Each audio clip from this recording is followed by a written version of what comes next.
वो उसको अच्छे से करता था।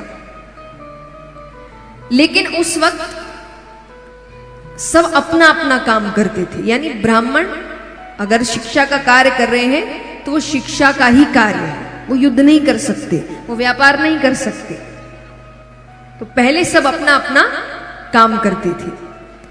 तो इस कारण जब अर्जुन ने हाथ ऊपर किया तो एक क्षत्रिय के हाथ में, क्योंकि वो बाण चलाते हैं, प्रत्यंचा चढ़ाते हैं, हर क्षत्रिय के अंगूठे पर एक निशान होता है। ये सिर्फ क्षत्रियों के हाथों में होता है। तो अर्जुन ने जैसे ही हाथ ऊपर किया, जरासंध की नजर उसके अंगूठे पर पड़ी। जरासंध कहे, तुम ब्राह्मण नहीं हो, तुम क्षत्रिय हो। अब ये बोलते ही तो उसकी सेना भी आ गई कि कोई मान लो बहरूपी आया है। जरासंध कहे, अब सामने असली रूप में आ जाओ वरना मुझसे बुरा कोई नहीं होगा। भगवान अर्जुन की तरफ देखते हैं कि अच्छा खासा काम चल रहा था, तो सब अपने असली रूप में आए। अब भगवान को देखते ही जरासंध कहता है, कृष्ण क्या चाहिए तुम्हें, क्यों बनाया ये सब रूप तुमने? भगवान कहते हैं, मुझे युद्ध करना है, लेकिन मल्ल युद्ध, सेना नहीं आएगी बीच में, हम दोनों के बीच युद्ध होगा। जरासंध कहे, तो ये बात सीधे सीधे आकर कहते तो मैं मना कर देता क्या? अब देखिए, वो भगवान को पसंद नहीं करता था, तो वो कोई ऐसा मौका ना छोड़े जिसमें वो भगवान को नीचा दिखा सके। अब सब आसपास लोग खड़े हैं, तो वो कहे कि ये सीधे सीधे आकर कहते तो मैं मना कर देता। पर वो कहने लगा, क्या करें, इसको कोई काम सीधा करने की आदत जो नहीं है, इसने हर काम टेढ़े करे। जन्म कब लिया? मध्यरात्रि में। अरे थोड़ी देर और रुक जाते, सुबह हो जाती, सबकी नींद खराब करी।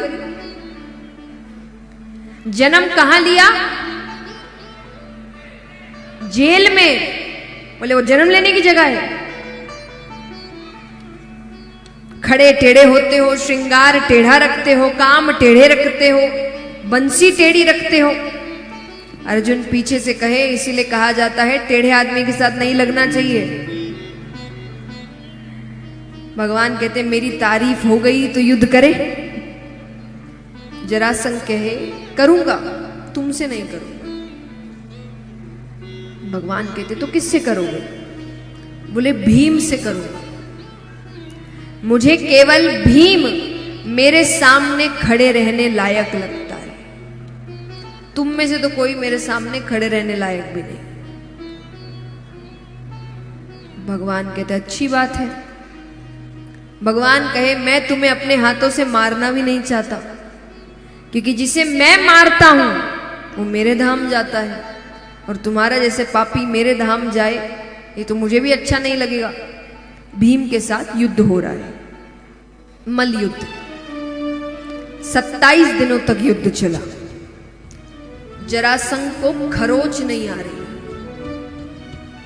अब इसके पीछे भी एक लीला है कि बृहदवीत नामक एक राजा थे, उसकी 2 रानियां, एक भी संतान नहीं। तो उनके राज्य में कुछ संत आए, तो वो उनकी सेवा करते हैं, और आशीर्वाद स्वरूप उन्होंने कहा कि मुझे संतान हो जाए। संतों को नहीं पता कि इसकी 2 रानियां हैं, क्योंकि सेवा में केवल राजा रहते थे और कोई नहीं। तो उन्होंने एक फल दिया कि पत्नी को खिला देना। दोनों ने आधे आधे फल खाए। तो 9 महीने बाद बालक हुआ आधा आधा, यानी एक ही बालक हुआ है, पर एक हिस्सा एक को हुआ और एक हिस्सा यानी मृत बालक हुआ। रात्रि के समय हुआ तो राजा को लगा प्रजा डर जाएगी ये खबर सुन के, तो उसने रातों रात वो 2 हिस्से जंगल में फेंक दिए। जंगल में जरा नामक एक मायावी राक्षसी थी, उसने दोनों हिस्सों को पकड़ा और उसको जोड़ दिया। जोड़ते ही उसमें प्राण आ गए, इसीलिए नाम पड़ा जरासंध। जरा नामक राक्षसी ने हिस्सों का संघ किया, तो जरा यानी बीच का हिस्सा कमजोर है, बाकी कहीं भी कुछ करो उसे कुछ नहीं होने वाला। तो 27वें दिन, क्योंकि सूर्य अस्त के बाद युद्ध नहीं होता था, भगवान ने कहा कल मुझ पर ध्यान रखना, मैं कुछ इशारे करूंगा, भीम कहे ठीक है। युद्ध आरंभ हुआ, भीम भूल गए। अब भगवान को लग रहा है ये फिर भूल गया, फिर आज का दिन चला जाएगा। भगवान कहते मैं आज का दिन नहीं जाने दे सकता। तो भगवान क्या कर रहे हैं, भीम को आवाज लगा रहे हैं। आवाज कैसी कि मानो प्रशंसा कर रहे हैं, क्या दाव खेला है दूर से। तो भगवान कहते हैं अहो भीम, क्या दाव खेला है, क्या बात। भीम को लग रहा है कि ये दाव तो भगवान पहले भी देख चुके हैं, इतनी तारीफ तो कभी नहीं की। फिर उसको याद आता है कि अपनी ओर देखने को कहा था। भीम भगवान की ओर देखते हैं, भगवान ने एक टहनी उठाई, उसको बीच से पकड़कर चीर दिया। भीम तुरंत मुंह घुमाते हैं, पैरों को पकड़ते हैं और दोनों पैरों को पकड़कर